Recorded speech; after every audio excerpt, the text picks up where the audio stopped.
안녕하세요. 손갑헌입니다. 저는 은행원으로 30년을 근무하였고 퇴직 후 지금은 방송 및 강의 활동을 주로 하고 있습니다. 오늘은 은퇴 후 재무설계, 돈이 일하게 하기를 강의해 보도록 하겠습니다. 자, 먼저 바빌론의 부자들 이야기를 시작해 보도록 하겠습니다. 지금부터 6,000년 전 우리 인류 최초의 문명 바빌론에서요. 그때 우리 메소포타미아 문명이죠. 그때는 바빌론에서는요. 수로도 있었고 공중정원도 있었고 이렇게 거대한 도시가 성곽으로 형성되어 있었습니다. 그때 성곽터에서 토판이 점토판이 발견되었는데요. 그때 점토판에서 부자가 되는 방법을 이야기하고 있습니다. 조지 클레이스만이 쓴 바빌론의 부자들의 돈 버는 지혜 이야기해 보도록 하겠습니다. 그때나 지금이나 6,000년 전이나 부자들의 돈 버는 지혜는 똑같습니다. 첫 번째는요, 당신의 번 돈의 10% 이상을 저축하라는 겁니다. 저축을 해야 되죠. 그때도 열심히 돈을 벌어서 부자가 된 사람들은 노예를 부리고 이렇게 호화롭게 살았지만은 가난한 사람들은 빚을 못 갚으면은 노예 생활을 하였다고 합니다. 두 번째로는 지출을 관리하라는 겁니다.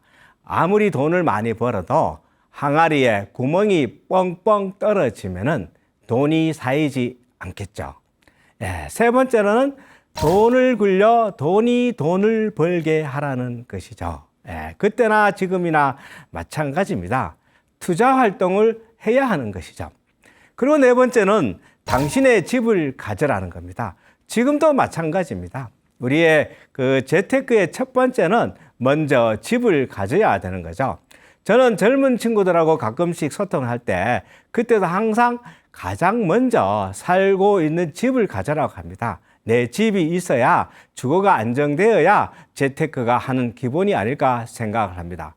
그리고 돈 버는 능력을 키워야 된다는 겁니다. 돈 버는 능력을 키워야 되겠죠. 그래서 인적 자본에 투자하고 교육에 투자하고 이렇게 공부를 하고 하는 것이죠.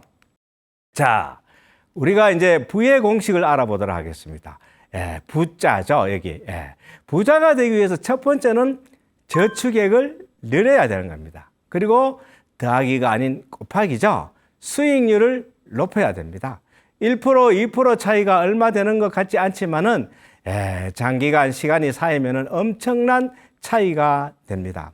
그리고 오랫동안 장기 투자를 해야 됩니다. 기간이 중요한 것이죠. 한 사례를 한번 보겠습니다. 혹시 우리가 생각해 봅시다. 아이가 태어났는데 월 10만 원씩 50년을 저축했다고 생각해 볼게요. 연 10%로 운영했다 했을 때 얼마가 될까요? 깜짝 놀랄 겁니다. 원금은 6천만 원, 이자가 16억 8,700만 원입니다. 그리고 원리금을 합치면은 17억 4,700만 원이 되는 겁니다. 엄청난 숫자죠. 실제로 미국의 S&P 500 지난 그 100년간 평균 수익이 연 10% 정도 됩니다. 그래서 결국은 우리가 부자가 되기 위해서는 장기 투자, 복리 투자를 해야 한다는 것이죠. 그리고 중요한 것은 시드머니를 모아야 됩니다. 종잣돈을 모아야 되죠. 그리고 이 종잣돈을 돈을 굴려 돈을 벌게 운영해야 되는 겁니다. 그래서 스노볼 효과라 하는 거죠. 눈덩이가 금방 커지지 않습니까? 그래서 시드머니를 모아서 투자 활동을 해야 하는 것이죠. 우리가 투자를 할 때는 분산 투자를 하여야 합니다. 계란을 한 바구니에 담지 말라고 했죠. 그리고 두 발로 강의 깊이를 재지 말라고 하였습니다. 그래서 그러므로 자산을 운영할 때는 주식과 채권, 부동산, 원자재, 실물자산, 기타 금융자산으로 골고루 분산 투자를 해야 합니다. 그리고 중요한 것은 자산의 서식지를 양호한 곳으로 옮겨라 했습니다. 가장 우량한 자산으로 투자를 해야 한다는 것이죠. 우리가 비옥한 토양에 곡식을 뿌렸을 때 곡식이 잘 자라죠. 마찬가지입니다. 고기를 잡을 때도 물고기가 많은 곳에 어망을 던져서 툭툭 건져 올려야 됩니다. 그래서 이야기하면은 우량한 자산에 분산 투자하는 것이 재테크의 아주 중요한 요소입니다. 자, 우리 미국은 가장 연금 부자들이 많죠. 미국에서 401k 연금 자산으로 100만 불, 우리 돈으로 10억 이상으로 자금을 모으고 퇴직하는 사람이 연간 50만 명 이상이라고 합니다. 이렇게 연금 부자들이 생기는 이유는 뭘까요?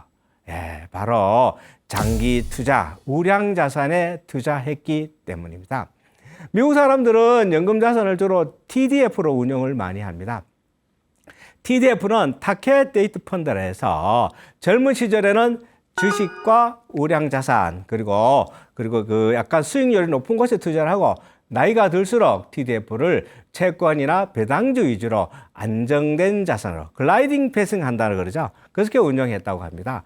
그래서 그 월 60만 원씩 투자를 해서 한 30년을 투자한다 하면은 지난 20년간 연평균 수익률이 8.6% 정도 된다고 합니다. 이렇게 하니까 한 30년 동안 투자하니까 이렇게 연금 100만 불에 그러니까 우리 돈으로 13억 이상의 수익을 가지고 은퇴하는 사람이 많다고 합니다. 그러므로 그 우상향하는 시장에 장기 투자하는 것이 중요하다는 것을 다시 한번 알 수가 있습니다. 그래서 그러면 금융자산을 어떻게 운영할 것인가 지금부터 알아보도록 하겠습니다. 먼저 우리가 노후자금 얼마나 필요할까요? 한번 알아볼게요. 사실 노후자금은 정해진 금액이 없습니다. 왜냐하면 사람마다 꿈꾸는 노후가 다르기 때문에 어떤 사람은 정말 매년 해외여행을 가야 되는 사람이 있는 반면에 한강 유람선으로 만족하는 사람도 있기 때문입니다. 그러나 각자의 생활 패턴에 따라서 어느 정도 노후자금이 필요한지 알아보도록 하겠습니다. 그리고 먼저 이제 IRP나 개인연금 같은 경우는 55세부터 수령 가능하고 국민연금은 65세부터 수령이 가능하죠. 그래서 이제 먼저 월평균 생활비를 예를 들어서 한 400만 원이 필요하다고 하면은요. 연금 수령액을 월 300만 원이 든다고 하면은 준비해야 될 자산은 월 한 100만 원이 되죠. 여기서 제가 말씀드리고 싶은 것은 25배의 법칙과 4% 룰입니다. 연생활비에 25배가 있으면은 노후 걱정할 필요가 없다는 이야기입니다. 그래서 준비할 월 재산이 금액이 100만 원이라 했을 때 100만 원에 12개월치 곱하고 그러면은 1200만 원이죠. 1200만 원에 25배. 그러면은 3억 정도 자금이 되겠죠. 근데 3억에 4% 그러면은 3, 4, 12, 1200만 원이 나오죠. 그러니까 25배 법칙 4%의 룰은 그 미국의 트리니티 대학의 경제학과 교수들이 논문에서 밝혀진 이야기인데요. 그 연생활비에 25배가 있으면은 특별히 일자리가 없더라도 노후 생활이 가능하다는 것입니다. 그러므로 우리가 이제 연생활비 25배에서 4% 이상의 수익을 내어야 하겠죠. 그러기 위해서는 투자 활동을 해야 하는 것입니다. 자, 우리가 노후 자금은 어떻게 운영해야 되는지 알아보겠습니다. 먼저 현금 소득과 목돈을 나누어서 이야기해 보도록 하겠습니다. 현금 소득은 세 가지 주머니를 나누어서 관리하면 좋습니다. 생계형 주머니, 그리고 자산 형성 주머니, 투자형 주머니로 나누어서 관리하는 것입니다. 먼저 생계형 주머니는요, 우리 일상적으로 사용되는 생활비라든지 예비비, 자녀 교육비 등을 말하는 것이죠. 여기는요, 은행의 파킹 통장이나 CMA나 MMF 같은 자금으로 운영하면 좋습니다. 요즘 같으면은 머니마켓 액티브라고 ETF 좋은 것도 있습니다. 이렇게 운영하면은 일상적인 자금은 2 내지 3%로 운영하면 되겠죠. 그리고 두 번째로는 자산 형성 주머니입니다. 미래를 위해서 저축하고 투자해야 되겠죠. 그래서 노후 자금을 위해서 은퇴를 준비하기 위해서 또 자녀 결혼 자금, 학자금을 위해서 장기적인 목적으로 자산 형성하는 주머니를 만드는 것입니다.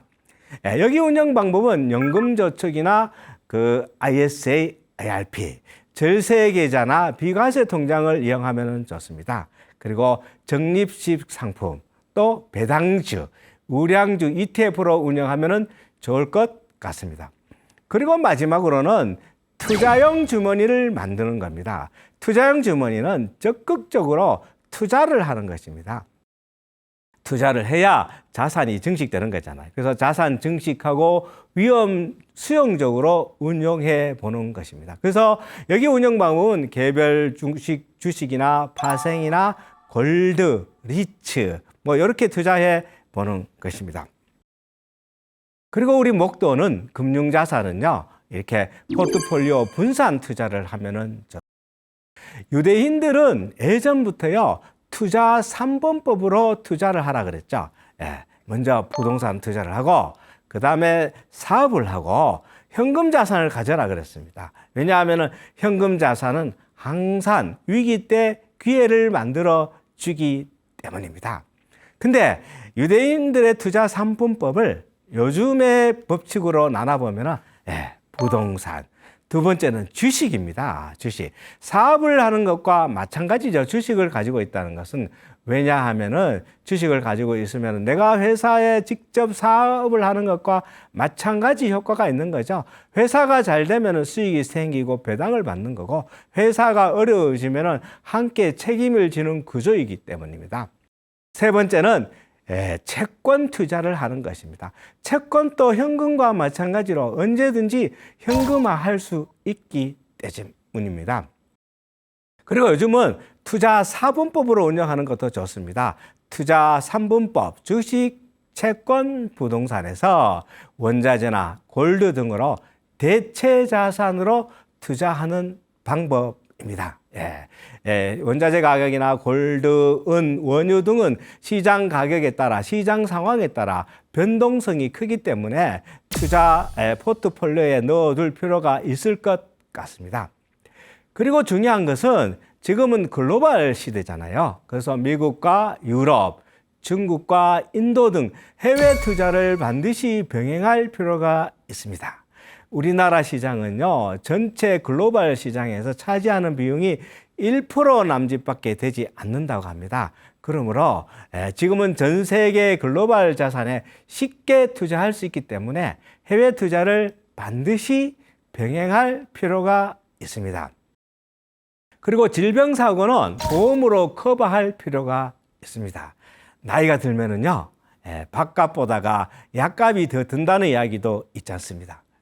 그리고요, 우리가 이제 생활비는 예측이 가능하지만 의료비는 예측이 안 되잖아요. 그래서 질병사고에 대비해서, 질병에 대비해서 보험으로, 실손보험이나 정액보험으로 보장으로 커버를 하자는 것입니다.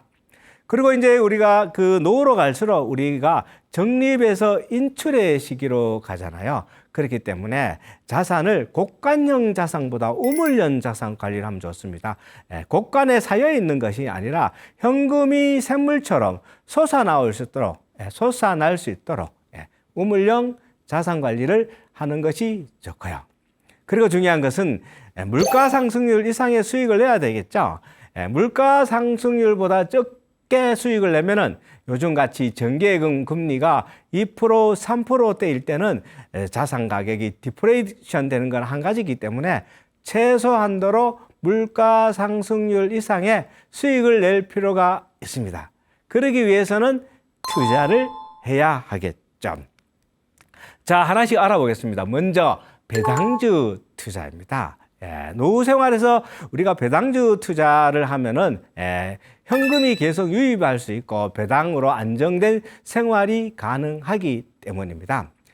배당주 투자의 원칙은 기본적으로 최우량 배당주를 3개에서 5개를 골라 분산 투자를 하는 것입니다. 기본적으로 3 내지 5%의 배당 수익률을 받을 수 있겠죠. 요즘은 ETF 투자를 많이 하죠.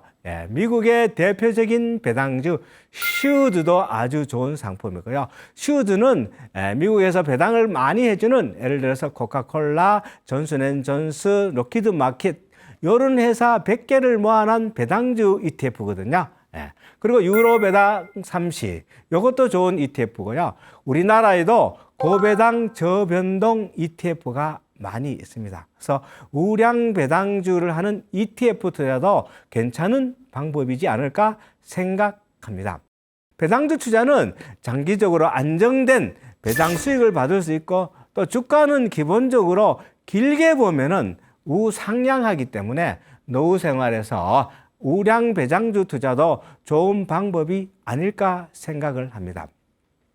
근데 배당주 투자에서 주의할 것은 기본적으로 장기 보유해야 됩니다. 주가는 하루에도 수백 번 들락날락하죠. 주식의 가치에 일비일이할 필요가 없습니다.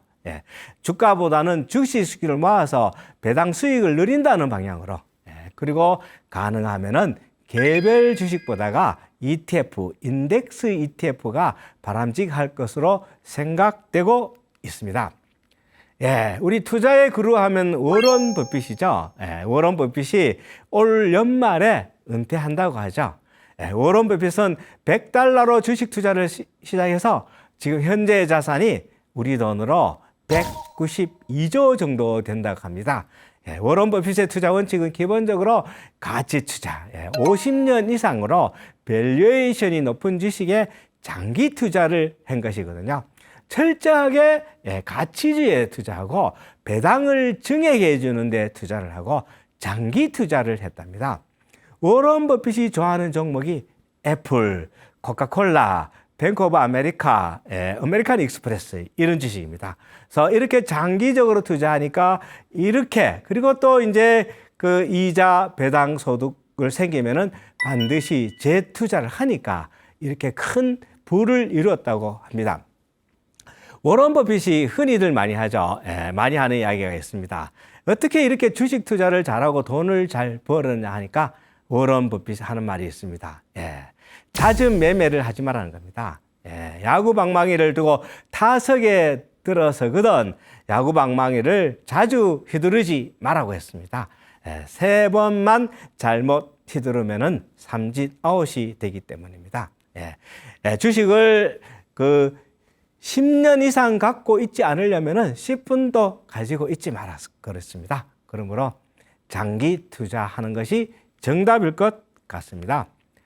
자, 두 번째로는요, 노후 생활에서 채권 투자도 할 만한 투자 방법입니다. 안정적인 현금을 창출할 수 있기 때문이거든요.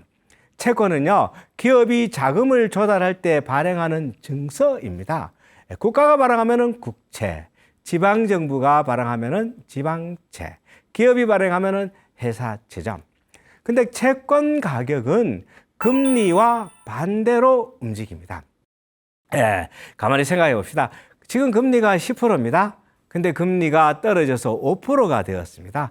그러면은 새로 투자하는 사람은 과거에 10% 가지고 있는 것은 지금 5%보다 금리가 높으니까 가격이 오르는 겁니다. 그래서 금리가 떨어지면은 채권 가격이 오르게 되고 금리가 올라가면은 채권 가격이 떨어지게 됩니다. 그래서 금리 하락이 예상될 때는 채권 투자도 좋은 방법입니다. 그리고 채권 투자는요, 매달 분기나 반기로 쿠폰, 이자가 지급됩니다. 예를 들어서 정기예금을 했다 했을 때는 이자는 한 번에 주죠. 그래서 만기 때 한 번에 주게 되고 중도 해지라 하면은 중도 해지로 이자를 다 주지 않죠. 그러나 채권은 이자를 분기에, 반기에, 국채 같은 경우는 연간 2번 정도 쿠폰 이자를 지급해 주거든요. 그리고 언제든지 자유롭게 매매를 할 수가 있습니다. 그리고 채권 매매 이익은 자본 이익에 대해서는 세금이 없습니다. 그러므로 채권 투자를 해서 금리가 떨어졌을 때 채권 가격이 올랐을 때 파는 전략도 좋은 방법이 아닐까 생각을 합니다. 그런데 채권은 발행 기업의 상황이 악화되면은 채권 가격이 하락하게 되거든요. 그러므로 채권 리스크가 있으니까 채권 투자할 때 우리는 국채에 투자하면 좋습니다. 미국채, 한국 국채. 요즘은 브라질 국채도 많이 투자하죠. 브라질 국채는요, 지금 금리가 연간 14%에서 15% 정도 되고 있거든요. 물론 리스크가 있습니다. 브라질이라는 나라가 국가 부도의 위험, 그리고 헤아라가 환율 변동성의 위험이 있는데, 어쨌든 브라질 국채도 리스크를 감안한다면은, 그리고 조금 포트에 담아볼 필요가 있지 않을까 생각을 합니다.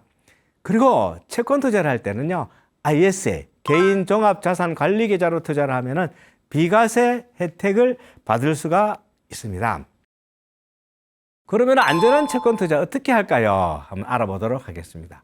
채권은요, 증권회사에서 온라인이나 오프라인으로 주식처럼 거래할 수가 있습니다. 그리고 채권은 유통시장에서 언제든지 현금화할 수가 있습니다. 그때 시세에 따라 매매가 가능하고요. 그리고 이제 채권 가격이 구입매 가격보다 낮아질 때는 만기 보유하면 됩니다. 예를 들어서 금리가 상승하면은 채권 가격이 떨어지잖아요. 그러면은 당초에 약정한 금리로 지급을 하니까 만기 보유를 하면 되는 거고, 반대로 채권 가격이 올라 금리가 떨어진다면은 판매에서 매매 차익을 얻을 수도 있는 거거든요. 그래서 채권을 투자할 때는 한국 국채, 미국 국채를 개별적으로 매입하는 방법도 있지만은 채권형 펀드나 ETF 투자도 좋은 대안이기도 하고요. 해외 채권은 투자할 때는 환율 리스크가 있습니다. 환율이 오르면은 채권 가격이 오르겠죠. 그래서 환 리스크를 감안해야 되고, 그리고 이제 채권은 한국 국채인 경우에는요, 당일 처리로 당일 매매가 되고 당일 현금 매매가 되는 거니까 좋은 방법이 아닐까 이렇게 생각을 합니다. 자, 리츠 투자도 알아보겠습니다. 노후에 안정적인 현금 수입을 바랄 때는 리츠도 아주 좋은 투자 대안입니다. 리츠란 여러 사람으로부터 돈을 모아서 부동산에 투자해서요, 거기서 매각 차익이나 임대 수익을요, 투자자들한테 되돌려주는 투자 방법이거든요. 근데 리츠는 아주 적은 돈으로 내 건물의 지분을 가질 수가 있습니다. 커피 한 잔 가격으로 내가 건물 지분을 가질 수 있다고 생각합니다. 상가나 오피스텔 아니면은 물류센터 같은 데 투자를 하는데요. 리츠는요, 기본적으로 법적으로 법인세를 감액하기 위해서 리츠 회사들이 이익의 90% 이상을 배당을 해주고 있습니다. 그리고 그 3년 이상 보유하면은 9.9%로 분리과세 혜택이 되고 있습니다. 통상 리츠는 5% 내외의 배당 수익을 얻을 수가 있습니다. 그리고 리츠는 증권시장에서 자유로운 매매가 가능합니다. 현재 우리나라 국내에서 리츠가 25개 내외가 상장되어 있으니까 리츠 투자도 좋은 방법 중에 하나고요. 그리고 금리 인하기에 수익이 증가합니다.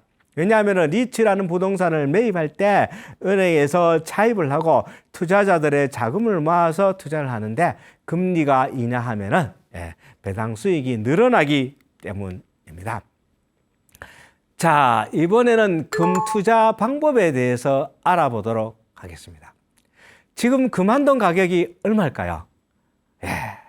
엄청 올랐습니다. 지금 금 한 돈 가격이요, 60만 원 남짓합니다. 근데 2000년 초에 금 한 돈 가격이 알아보니까요, 4만 원에서 5만 원 정도 했더라고요. 지금 2025년이죠. 20배 정도 올랐습니다. 최근 2년간 금값이 연 60% 가까이 올랐습니다. 그러므로 우리가 금도 우리 포트폴리오에 조금 5 내지 10%를 담아 놓을 필요가 있다고 생각합니다. 금은 대표적인 안전자산이기 때문입니다. 위기 때 강한 자산입니다. 전쟁이 났다, 위기가 났다, 그때 금값이 올라가는 것이거든요. 그러면 금을 어떻게 투자할까? 다양한 금 투자 방법이 있는데 하나씩 알아보도록 하겠습니다. 먼저 금 실물 투자를 하면은요, 금 실물 투자를 살 수 있는데, 금은방이라든지 우체국이나 조폐공사에서 살 수 있는데, 이때는 부가세 10%가 항상 부과가 되는 것이고, 거기다가 금은방에서 금을 사면은 세공비도 물어야 되고 수수료도 물어야 되는 그런 단점이 있습니다. 두 번째 방법은 골드뱅킹, 은행에서 골드뱅킹으로 매입하는 방법이 있는데 0.01g당 거래를 할 수가 있습니다. 이때는요 배당소득세 15.4%를 부과해야 되고, 또 은행에서 골드뱅킹에서 투자할 때 외화로 사고 외화로 판매하기 때문에 환율 리스크가 감안되기 때문에 썩 권장하는 방법은 아니고요. 좋은 방법은 KRS 금거래소에서 거래하면은 비과세되고 있습니다. KRS 금거래소에는요 우리 그 증권회사에서 주식 채권 하듯이 마찬가지로 금거래 메뉴바에서 스마트폰이나 핸드폰 이렇게 해서 간단하게도 매매할 수가 있습니다.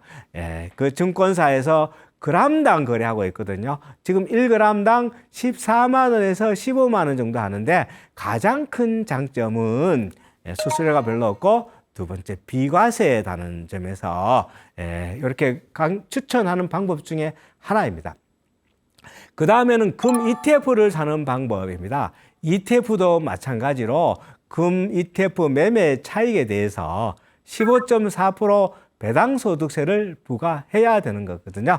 그래서 우리나라의 현재 금 ETF는 에이스 KRS 금현물 요거 하나가 있는데요. 좋은 방법은 연금저축이나 IRP나 ISA 계좌하면은 비과세 혜택을 받을 수가 있겠죠. 그리고 이제 금펀드나 금펀드에 투자하는 방법이 있겠죠. 여기도 마찬가지로 배당소득세 15.4%가 있지만은 금펀드의 장점은 금광이나 금 관련 회사에 투자할 수 있는 장점이 있습니다. 그리고 나는 아니다, 미국 시장에서 사겠다 그러면은 미국 시장 금 ETF를 살 수 있는 방법도 있고요. 자, 이번에는 우리가 노후에 연금 상품이 꼭 필요하죠. 노후에 안정된 수입을 창출하는 연금 상품에 대해서 알아보도록 하겠습니다. 연금이 중요하죠. 목돈과 연금의 차이를 한번 비교해 보도록 하겠습니다. 우리가 목돈을 가지고 있으면은요, 오래 살면은 자녀들한테 부담이 되죠. 근데 연금은 오래 살면은 자녀들을 돕는 것입니다. 연금을 꼬박꼬박 연금을 받아서 손주들 용돈 줘주고 하면은 자녀들이 좋아하겠죠. 목돈은 내가 현재의 부자지만은 연금은 평생 부자가 될 수가 있습니다. 그럼 목돈은 현금을 가지고 있으면 투자나 사기꾼의 위험에 불안에 놓을 수 있지만은 연금은 꿈과 희망 그리고 편안함이 있을 수가 있고요. 목돈은 내가 지켜야죠. 그러나 연금이 나를 지켜줍니다. 그리고 목돈은 한번 날려면 평생 힘이 들게 됩니다. 그러나 연금은 날려도 한 달만 참으면 다음 달에 연금이 됩니다. 그래서 우리가 목돈을 가지고 있는 것보다가 자산을 연금화하는 방법이 아주 좋은 방법입니다. 자, 자산을 연금화하는 방법을 알아보겠습니다.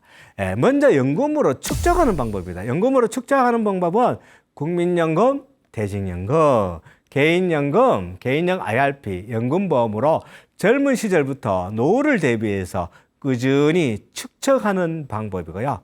두 번째로는 연금 형태로 전환하는 방법입니다.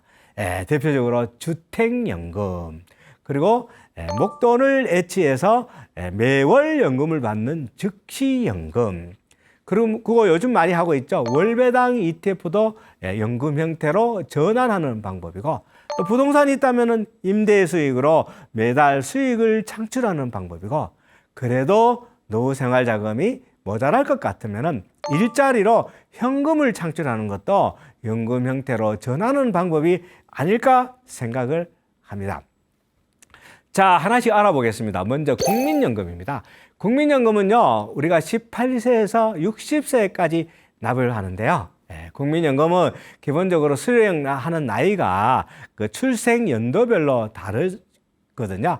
근데 61년생부터 64년생은 63세 국민연금을 수령하고, 65세부터 68년생은 64세에 수령하는 것이고, 69년생 이후로는 국민연금을 65세에 수령하게 됩니다.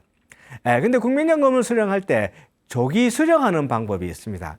조기 수령할 수 있는 조건은요, 최대 5년 이내에서 조기 수령이 가능한데 가입 기간이 10년 이상이고, 그러면은 내가 나의 연금 수령일로부터 5년 이내 조기 수령하는데, 조기 수령 시는 감액 페널티가 있습니다.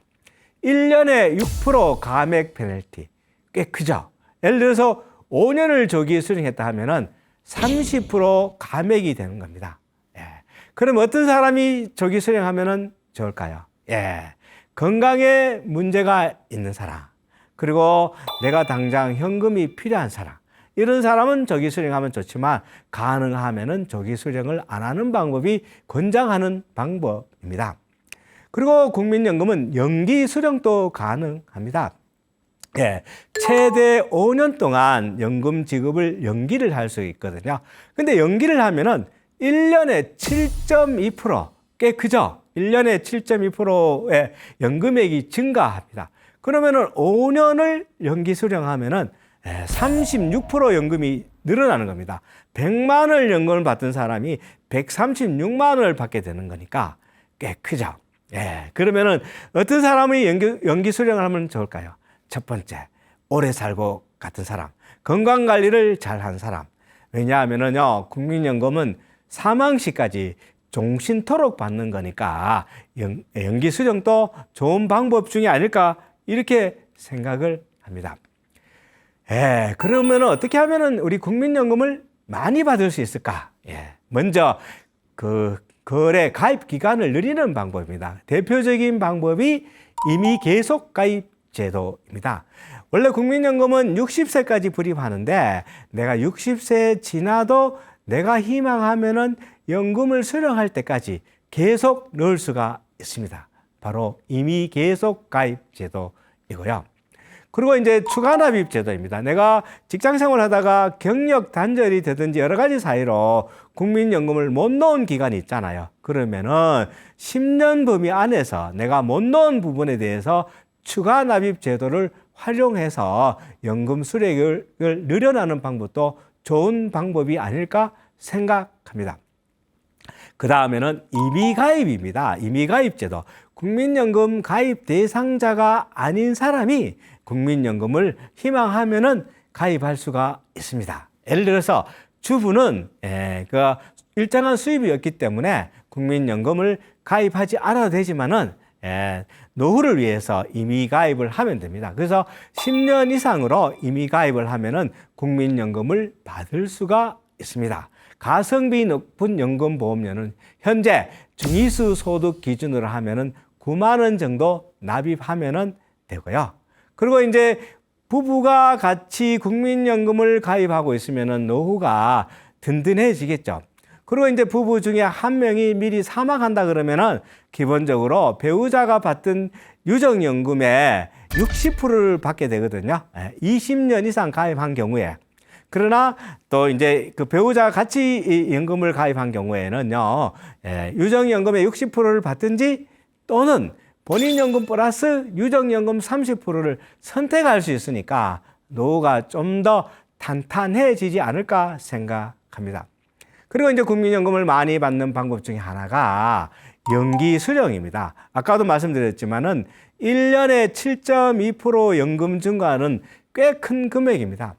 예를 들어서 우리가 은행의 정기예금이 2 내지 3%인데 1년에 7.2% 수익률이면은 꽤 높은 수익률이 아닐까 생각을 합니다. 그리고 우리가 노후를 위해서 개인이 저축해야 될 연금저축, 그리고 IRP, 개인형 퇴직연금에 대해서 한번 알아보도록 하겠습니다. 연금저축은요, 사실 누구나 가입이 가능하고요. 개인형 IRP 퇴직연금은요, 소득이 있는 사람은 누구나 가입이 가능합니다. 연간 1,800만 원까지 납입할 수 있고, 직장 생활할 때, 그리고 아니면 사업을 할 때 세액공제 혜택이 있습니다. 세액공제는 연소득이 5,500만 원까지는 16.5%의 세액공제를 받을 수가 있고요. 연소득이 5,500만 원을 초과되는 사람은 13.2%에 대한 불이익에 대해서 세액공제를 받을 수 있으니까 연금저축이 아주 좋은 재테크 수단이기도 하고요. 근데 연금을 받을 때도 연간 1,500만 원까지 연금을 받을 때는 연금소득세가 3.3에서 5.5%만 부과합니다. 근데 만약에 연금 금액을 1,500만 원 초과해서 인출한다 그러면은요, 종합소득 합산하든지 16.5%의 세율이 적용되는 것이죠. 그리고 이제 퇴직을 하면 퇴직금을 보게 되는데, 퇴직금은 IRP 계좌에 들어가게 돼 있잖아요. 그때 IRP 계좌에 들어가면은 퇴직소득세를 30% 절감해 주는 거니까 여러 가지 세제 혜택상으로도 개인연금이나 IRP가 좋은 재테크 수단이기도 하고요. 그리고 연금저축이나 IRP는 과세 이연과 복리 효과가 아주 좋은 제도입니다. 우리가 통상적으로 그 배당소득이나 이자소득에 대해서는 15.4%의 세금을 매기지만은 연금으로 자산을 운용할 때는요, 거기서 발생하는 이자나 배당소득에 대해서 세금이 없이 원금과 같이 운용되는 겁니다. 스노우볼 효과가 되는 거죠.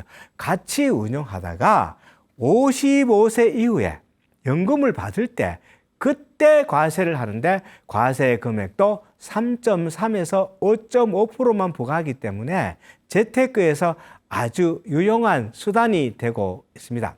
그리고 개인연금은 기본적으로 5년 이상 가입하고 55세 이후에 연금으로 수령할 때 여러 가지 혜택이 주어지고 있으니까 잘 활용하면 좋을 것 같습니다.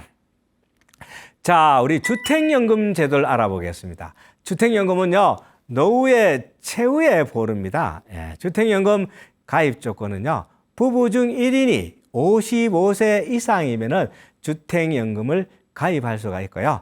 만약에 2주택자다 그러면은 3년 이내에 1주택을 처분한 조건으로 주택연금을 받을 수가 있습니다.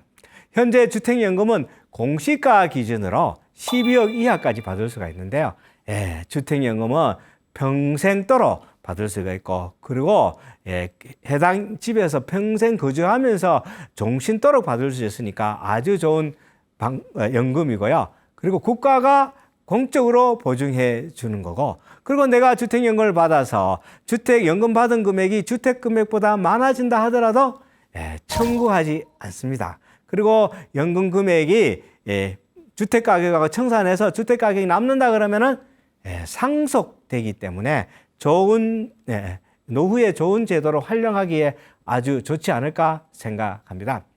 주요 특징을 보면은 평생 본인의 집에서 거주할 수 있다는 거, 그리고 합리적인 상속이 가능하다는 거, 그리고 이제 금리도 3개월 CD 금리 플러스 1.1% 수준이라는 거, 그 밖에 다양한 혜택이 있습니다. 주택연금을 할 때, 주택금융공사에서 설정을 할 때 등록세 면제, 채권 매입 면제, 또 재산세 25%를 감면해주고, 그리고 주택연금은 언제든지 자유로이 다 상환이 가능합니다. 이것도 좋은 장점 중에 하나고요. 그리고 연말정산 때 소득공제, 대출 이자를 부담한 금액에 대해서 200만 원까지 소득공제 혜택이 있습니다. 근데 주택연금의 단점이 있습니다. 단점은요, 우리가 주택가격이 상승해도 연금 금액이 더 이상 늘어나지 않는다는 것은 단점이 될 수 있겠죠. 그리고 두 번째는요, 물가 상승률을 반영하지 못한다는 겁니다.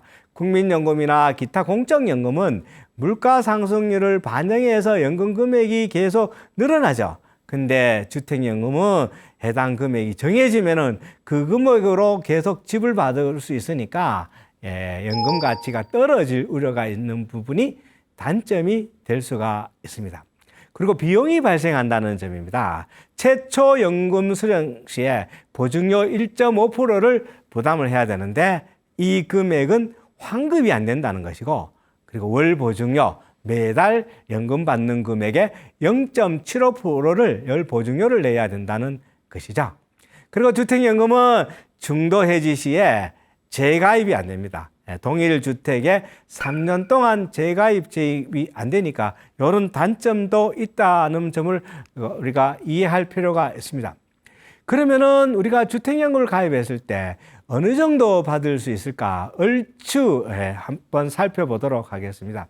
평균적으로 주택연금 가입 연령은 72세고요. 월 지급 금액은 122만 원 정도 된다고 합니다. 평균 주택 가격이 3억 8천 되고요. 예를 들어서 보면은요, 70세고 주택 공시가격이 3억 정도 된다 그러면은요, 월 88만 원 정도 연금을 받을 수가 있고, 70세고 내가 주택 가격이 6억 정도 된다 그러면은 월 177만 원 정도 연금을 받을 수가 있습니다.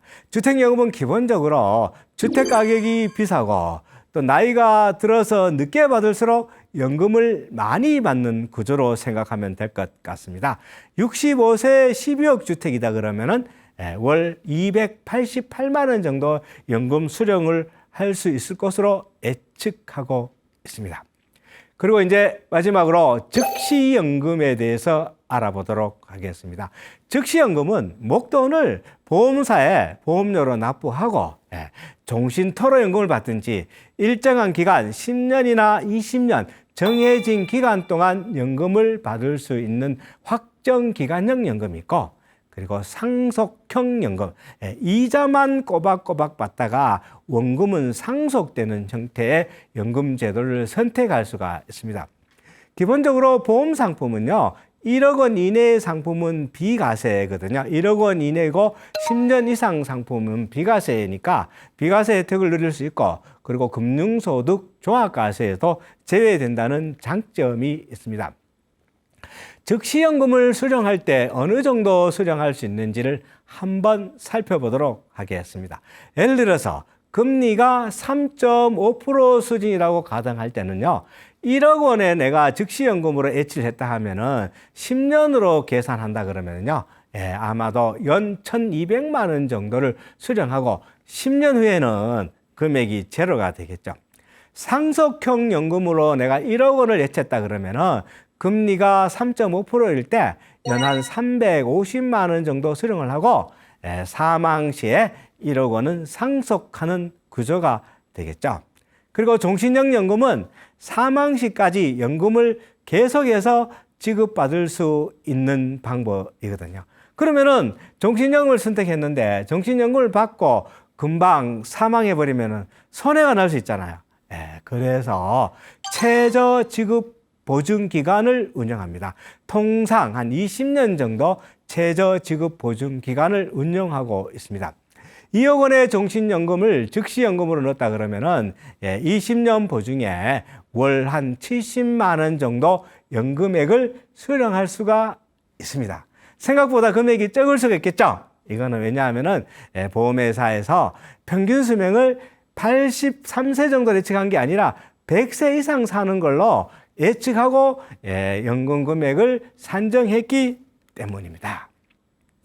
마지막으로 금융 리스크 관리에 대해서 얘기해 보도록 하겠습니다. 우리가 사실은 돈을 버는 것 이상으로 돈 관리를 잘 해야 합니다.